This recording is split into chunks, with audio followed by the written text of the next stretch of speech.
Jatend migao mar teko Opiyo Wandayi to singo ne jopiny ni Kenya ni kod mauta moromo kata obedo ni nok mar mwandu no nyobedo e moko kuom kuonde logo mauta. Wandayi onyiso od bura mar Senate ni nok ma osebedo en nikech ng'ikruok matin ma be oseloso. Kaka jafwambo marwa Chris Owino leronwa, sirikal bende okwedo ripot ni mauta manie pachoka endi sani rang'eny mare ni piny. Bang' oganda jo Kenya koso mauta odhiambo ma chieng' tich ariyo jumani e moko kuom kuonde modho mauta pacho kae, jatend migao mar teko Opiyo Wandayi oreto kendo nyiso gi weche mabeyo ma itgi gombo winjo. From the outset, Honorable Speaker, we have got adequate fuel supplies in the country. We have got adequate fuel supplies in the pipeline system, Honorable Speaker. All the products, petrol, diesel, kerosene, jet fuel, Honorable Speaker.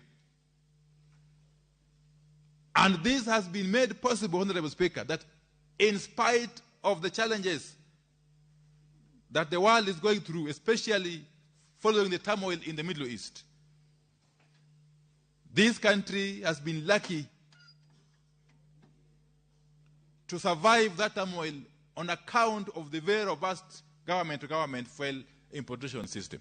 Moko kuom tesende mag modho mauta e boma maduong' ma Nairobi kod gwenge ma pacho kae ne onge kod mauta odhiambo ma chieng' tich ariyo nyaka okinyi ma chieng' tich adek, kendo kelo luoro ni piny Kenya nyalo bedo kod midhiero mar mauta.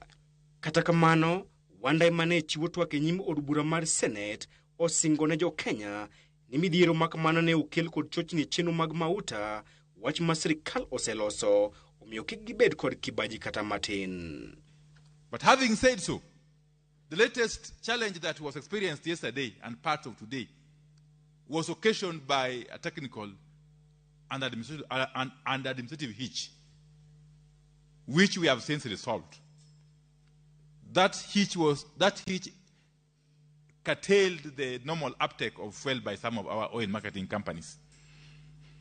It has since been resolved, and normal supply is resuming today. I am sure by the end of today, when you go to filling stations, you will be able to get a supply of all the products.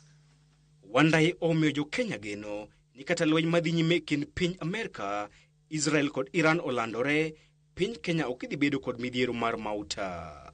We continue to monitor the happenings in the Middle East very, very closely.